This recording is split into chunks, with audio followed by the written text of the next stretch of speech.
Hello दोस्तों, स्वागत है आपका आपके अपने YouTube channel this R GKGS classes में। दोस्तों आप सब लोग कैसे हैं? उम्मीद करते हैं आप सब लोग अच्छे होंगे, स्वस्थ होंगे, मस्त होंगे और अपनी तैयारी बेहतरीन तरीके से आप सब लोग कर रहे होंगे। दोस्तों जैसा कि आपको पता है, हम आपको यूथ कंपटीशन टाइम्स की basic science and engineering drawing की बुक का सॉल्यूशन करवा रहे हैं, जिसमें दोस्तों आज हम आपको करवाने वाले हैं यूनिट एंड मेजरमेंट, मात्रक एवं मापन के जितने भी क्वेश्चन है इस बुक में दिए गए हैं, सारे क्वेश्चन को एक्स्ट्रा फैक्ट के साथ में। दोस्तों वीडियो के साथ बने रहिएगा, वीडियो को लास्ट तक देखिएगा। और दोस्तों वीडियो अच्छा लगे वीडियो को लाइक कीजिए, शेयर कीजिए, कमेंट कीजिए। चैनल पे नए हैं चैनल को सब्सक्राइब जरूर कर लीजिएगा पल पल की अपडेट के लिए। दोस्तों देर ना करते हुए स्टार्ट करते हैं आज का अपना सेशन और देखते हैं आज का पहला क्वेश्चन।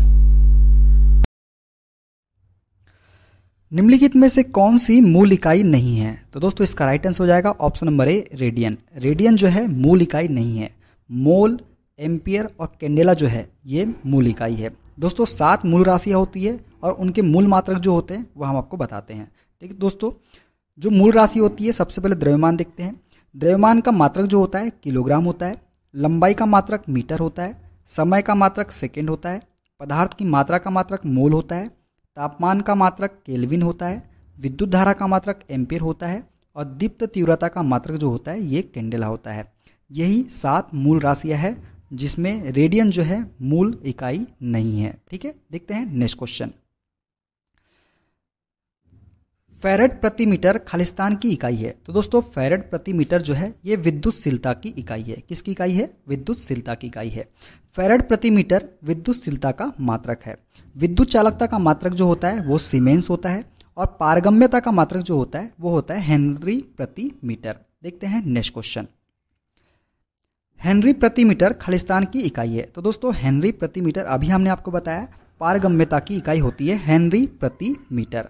हेनरी प्रति मीटर चुंबकीय पारगम्यता की इकाई है, जबकि प्रेरकत्व की इकाई जो होती है वो हेनरी होती है। देखते हैं नेक्स्ट क्वेश्चन। निम्नलिखित में से कौन सी व्युत्पन्न इकाई नहीं है? तो दोस्तों व्युत्पन्न इकाई नहीं है वो है ऑप्शन नंबर ए, मोल। मोल जो है ये मूल राशि है, ये व्युत्पन्न इकाई नहीं है। वोल्ट, रेडियन और ल्यूमेन जो है ये व्युत्पन्न इकाई है। बात करें व्युत्पन्न इकाई के बारे में तो भौतिक राशि को व्यक्त करने के लिए 2 आधारभूत मूलभूत इकाइयों का संयोजन होता है। 7 मूल राशियां हैं और उनकी मूलभूत इकाइयां हैं। 7 मूलभूत राशियां कौन कौन सी है? अभी हमने आपको बताया द्रव्यमान, लंबाई, समय, पदार्थ की मात्रा, तापमान, विद्युत धारा और दीप्त तीव्रता, ये मूल राशियां हैं। देखते हैं नेक्स्ट क्वेश्चन। निम्नलिखित में से कौन सा बेस यूनिट है? तो दोस्तों बेस यूनिट जो है ये हो जाएगा ऑप्शन नंबर 1, कैंडेला। कैंडेला जो है बेस यूनिट है। ठीक है, असाई पद्धति में मूल मात्रक की संख्या कितनी है? 7 है, ये आपको याद रखना है। और कैंडेला जो है ये बेस राशि है। कौन सी है? बेस यूनिट है कैंडेला। देखते हैं नेक्स्ट क्वेश्चन। कताल खालिस्तान की इकाई है। तो दोस्तों कताल जो है ये इकाई है कैटेलिटिक एक्टिविटी की। किसकी? कैटेलिटिक एक्टिविटी की इकाई है कताल। ठीक है, देखते हैं नेक्स्ट क्वेश्चन।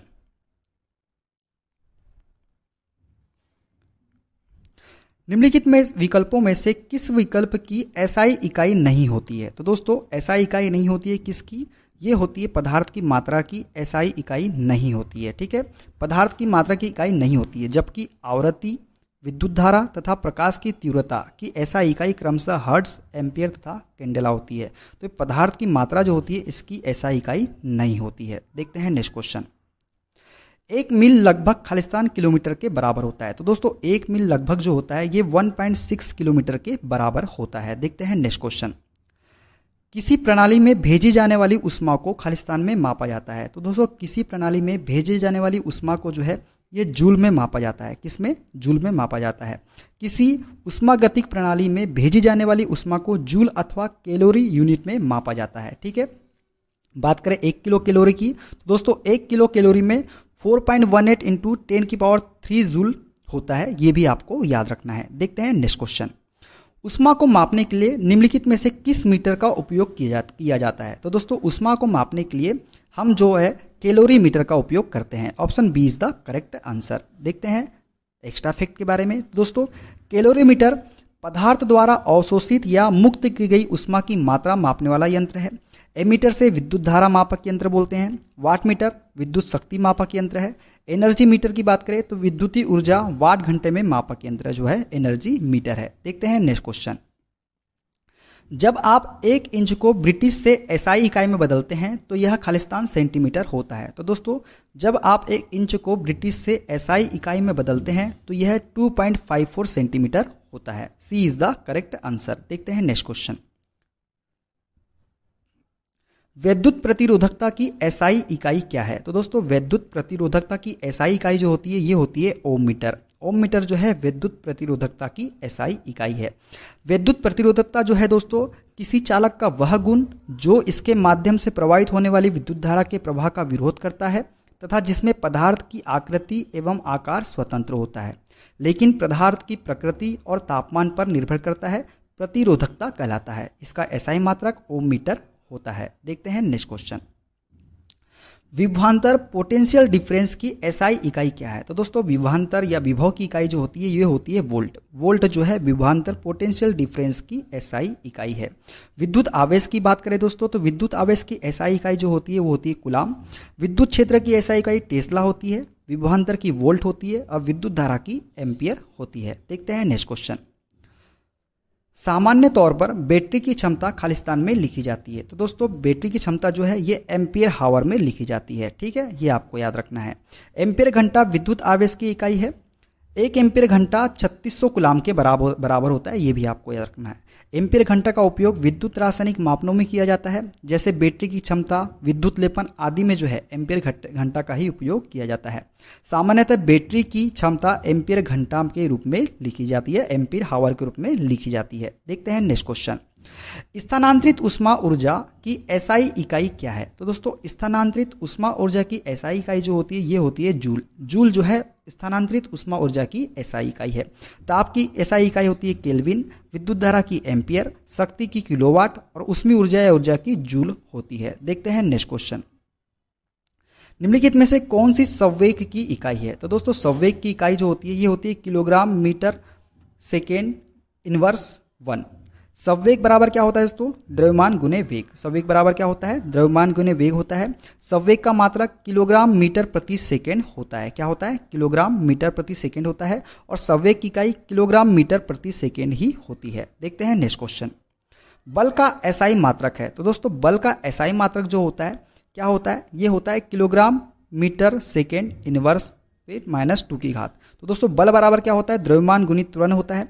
द्रव्यमान का मात्रक जो होता है किलोग्राम होता है और त्वरण का मात्रक जो होता है मीटर प्रति सेकेंड स्क्वायर होता है। इसलिए बल का एसआई मात्रक हो जाएगा किलोग्राम मीटर प्रति सेकेंड स्क्वायर या फिर न्यूटन। बल का क्या मात्रक होता है? न्यूटन। देखते हैं नेक्स्ट क्वेश्चन। बल का सीजीएस मात्रक क्या है दोस्तों? तो बल का सीजीएस मात्रक जो होता है ये होता है डाइन। बल का सीजीएस मात्रक क्या होता है? डाइन होता है। ठीक है, ये आपको याद रखना है। और एसआई मात्रक न्यूटन। 1 हॉर्स पावर में कितने वाट होते हैं? तो दोस्तों 1 हॉर्स पावर में 746 वाट होते हैं। कितने होते हैं? 746 वाट। और 1 किलोवाट में 1000 वाट होते हैं, ये भी आपको याद रखना है। किलोवाट घंटा मात्रक है। तो दोस्तों किलोवाट घंटा जो है ये मात्रक है विद्युत ऊर्जा का। विद्युत ऊर्जा का मात्रक होता है किलोवाट घंटा। किलोवाट घंटा विद्युत ऊर्जा का मात्रक है। जब हम ऊर्जा का उपभोग बड़ी मात्रा में करते हैं तो जूल का उपयोग न करके किलोवाट घंटा का उपयोग करते हैं। जूल ऊर्जा का बहुत छोटा मात्रक है। 1 किलोवाट घंटा अथवा 1 यूनिट विद्युत ऊर्जा की वह मात्रा है जो किसी परिपथ में 1 घंटे में व्यय होती है, जबकि परिपथ में 1 किलोवाट की विद्युत शक्ति हो। तो 1 किलोवाट घंटा बराबर होता है वाट इंटू घंटा डिवाइडेड बाय 1000। ये भी आपको याद रखना है। इलेक्ट्रॉन वोल्ट इकाई होती है। तो दोस्तों इलेक्ट्रॉन वोल्ट जो इकाई होती है ये होती है इकाई ऊर्जा की इकाई होती है इलेक्ट्रॉन वोल्ट। इलेक्ट्रॉन वोल्ट जो है ऊर्जा मापन की निम्न इकाई है जिसमें बंधन ऊर्जा को मिलियन इलेक्ट्रॉन वोल्ट या इलेक्ट्रॉन वोल्ट में मापते हैं। अब 1 इलेक्ट्रॉन की बात करें दोस्तों तो 1 इलेक्ट्रॉन वोल्ट बराबर होता है 1.60218 इंटू 10⁻12। ठीक है, ये आपको याद रखना है। और 1 AMU बराबर क्या होता है? 931.5 मिली एम इलेक्ट्रॉन वोल्ट। क्या होता है? Milli electron volt.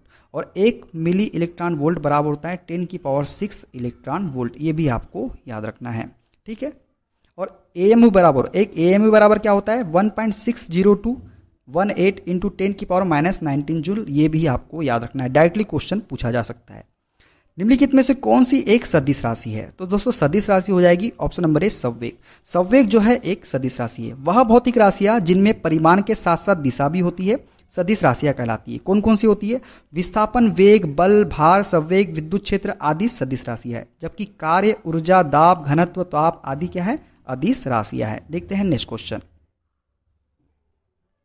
पारसेक किसकी मापन की इकाई है? तो दोस्तों पारसेक जो है ये खगोलीय दूरी की मापन की इकाई है। Option B is the correct answer. Parsec दोस्तों खगोलीय दूरी मापने की सबसे बड़ी इकाई है। एक पारसेक बराबर होता है 3.26 प्रकाश वर्ष। एक प्रकाश वर्ष बराबर होता है 9.46 इंटू 10⁻15 मीटर या 10⁻16 मीटर। एक पारसेक बराबर होता है 3.08 इंटू 10⁻16 मीटर। ये आपको याद रखना है। देखते हैं नेक्स्ट क्वेश्चन। एक वायुमंडलीय दाब खालिस्तान बार के बराबर होता है। तो दोस्तों एक वायुमंडलीय दाब जो है ये 1.01325 बार के बराबर होता है। Option A is the correct answer. एक वायुमंडलीय दाब जो होता है 1.01325 बार के बराबर होता है। 10.3 मीटर पानी की ऊंचाई, 760 पारे की ऊंचाई और 101.325 किलो पास्कल होता है। ये आपको याद रखना है। देखते हैं नेक्स्ट क्वेश्चन।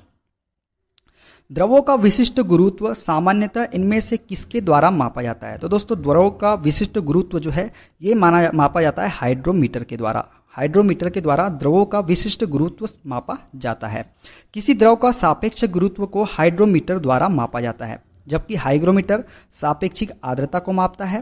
पीजोमीटर द्रवों के निम्न दाब को मापता है। थर्मामीटर पदार्थों के तापमान को मापता है। सब ये आपको याद रखना है। देखते हैं नेक्स्ट क्वेश्चन। वोल्टमीटर क्या मापता है? तो दोस्तों वोल्टमीटर जो है ये दो बिंदुओं पर विभवांतर को मापता है वोल्टमीटर। देखते हैं नेक्स्ट क्वेश्चन। बैरोमीटर का उपयोग क्या मापने के लिए किया जाता है? तो दोस्तों बैरोमीटर का उपयोग जो है ये वायुमंडलीय दाब को मापने के लिए बैरोमीटर का उपयोग किया जाता है। ठीक है, एक्स्ट्रा फैक्ट हम देख लेते हैं। बैरोमीटर का उपयोग वायुमंडलीय दबाव को मापने के लिए किया जाता है। बैरोमीटर एक ऐसी युक्ति है जो स्थानीय दाब मापता है। एनीराइट बैरोमीटर वायुमंडलीय दाब को मानक दाब में मापता है और मरकरी बैरोमीटर जो है वायुमंडलीय दाब को गेज दाब में मापता है। ये भी आपको याद रखना है। जो एनीराइट बैरोमीटर होता है ये वायुमंडलीय दाब को मानक दाब में मापता है और मरकरी बैरोमीटर जो होता है ये वायुमंडलीय दाब को गेज दाब में मापता है। ये आपको याद रखना है। देखते हैं नेक्स्ट क्वेश्चन। इनमें से किस उपकरण से विद्युत धारा मापा जाता है? तो दोस्तों विद्युत धारा जो है एमीटर के द्वारा मापा जाता है। एमीटर या एमीटर किसी परिपथ की किसी शाखा में बहने वाली विद्युत धारा को मापने वाला यंत्र है। बहुत कम मात्रा वाली धाराओं को मापने के लिए मिली एमीटर या माइक्रो एमीटर का प्रयोग करते हैं।